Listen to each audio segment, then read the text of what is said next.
Welcome to WhatGear reviews for the Sony Xperia 5 Mark II versus the Sony Xperia 1 Mark II preview, and I call it that because I don't have the phone yet, but this video should be really useful for any of you guys out there who want to know which one of these phones is better for you.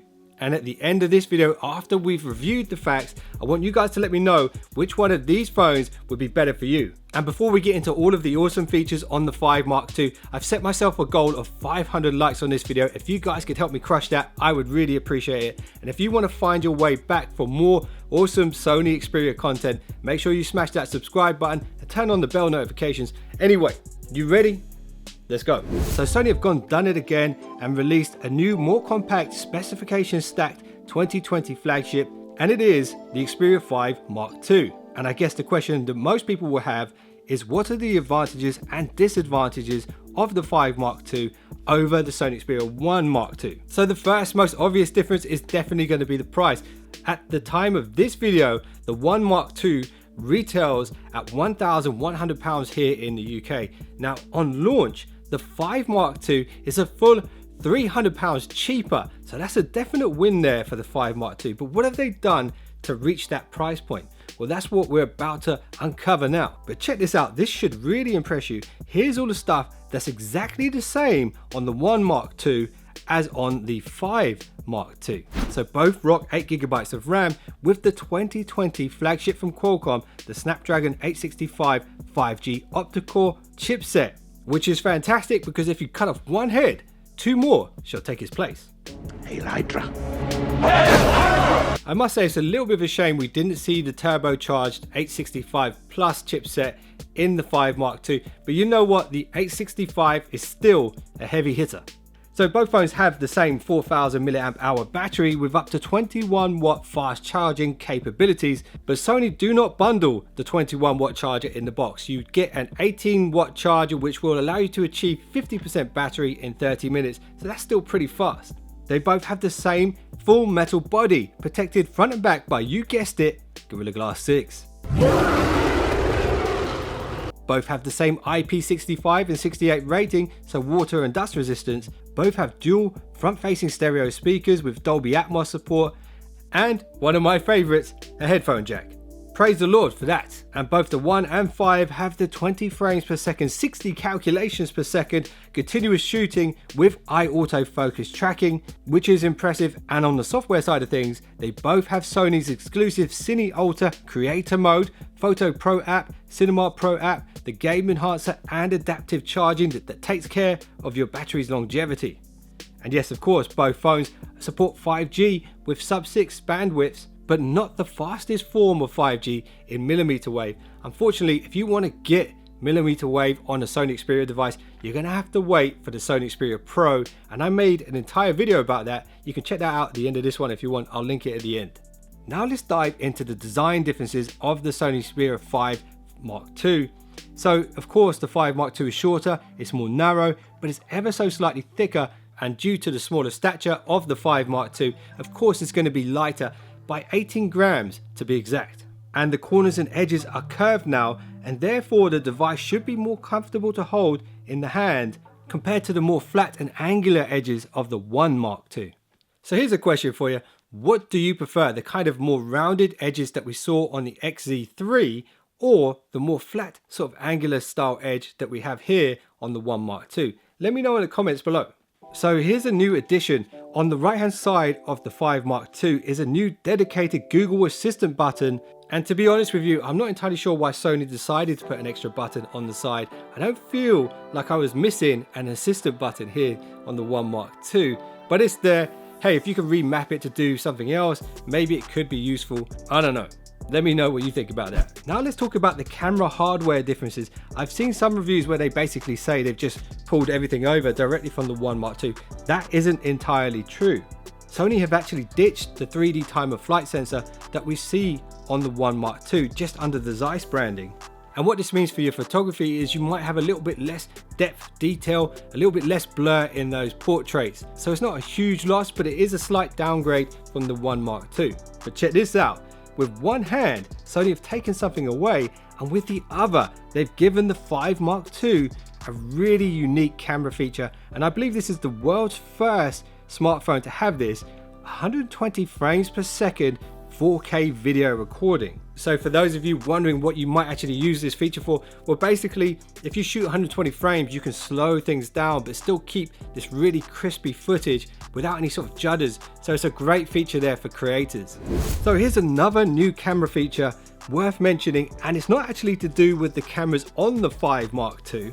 It's actually the ability to tether the 5 Mark II to a Sony a7S III and use the 5G connection to connect your footage to an FTP server. So essentially you're streaming all the stuff straight from the camera straight to a computer somewhere where they can import it immediately into an editing suite and use it straight away. So this is really a great feature for broadcast professionals.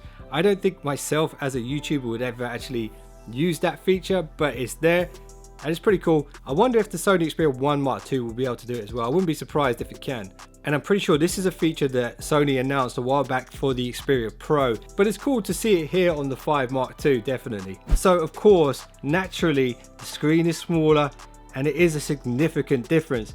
And Sony have scaled back that 4K HDR OLED screen on the 1 Mark II to a full HD plus HDR OLED here on the 5 Mark II. It's a compact phone, but it's still a big screen at 6.1 inches. It's around about 0.4 inch smaller on the diagonal than the 1 Mark II. So naturally, it's going to be less pixel dense as well at 449 pixels per inch, which is still impressive, but not as impressive as the 643 pixels per inch on the 1 Mark II.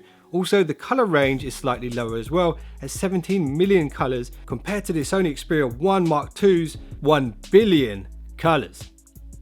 So again, with one hand, Sony have taken something away, but with the other, they've given the 5 Mark II something very, very special that you gamers out there will really appreciate.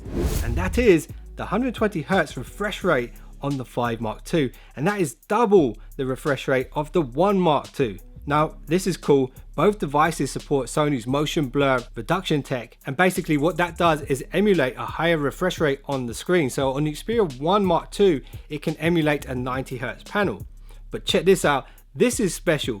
On the 5 Mark II, it can emulate 240 Hz. And I'm told the way that they achieve this on the 5 Mark II is by adding black frames in between each frame, sort of smoothing the picture out in the process. So you are going to notice smoother animations and transitions on the home screen, but the real advantage and the real benefit of a screen like this is when it comes to gaming. And so they've taken the gaming edge that the 5 Mark II has a little bit further with these additional features that allow it to stay cool under pressure. So there's a brand new graphene cooling layer inside the device to protect the battery and keep it cooler for longer.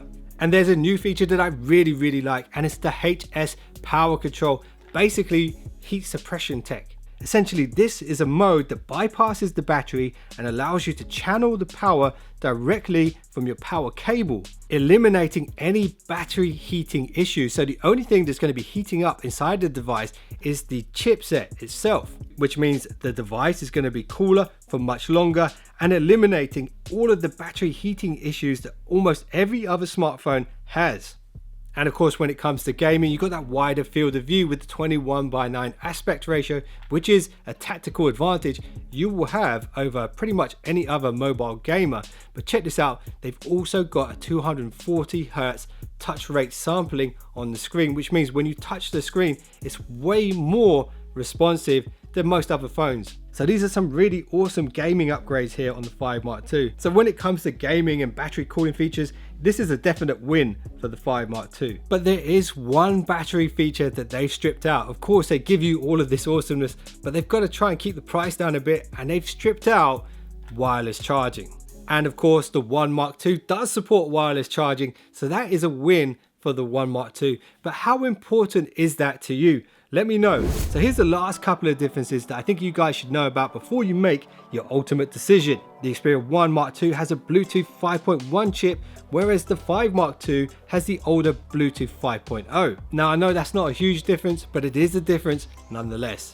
When it comes to the screen to body ratios, the 5 Mark II is 80.9%, which isn't quite as good as the 84% on the 1 Mark II. Also, when it comes to storage, it seems like the Sony Xperia 5 Mark II will ship as standard with 128GB. And I have heard they will ship them out with 256, but as standard it will be 128. But it will, however, support a hybrid dual SIM tray, which allows plenty of room for aggressive SD expansion. And my Sony Xperia 1 Mark II only allows for a single SIM. So here's the deal. The Xperia 5 Mark II is smaller, it's cooler when it comes to thermals, it has a faster screen, but a slightly scaled back display in terms of picture quality, colours and pixel density. Also, the cameras are slightly scaled back, but the camera software allows for that 120 frames per second 4K shooting, which is awesome.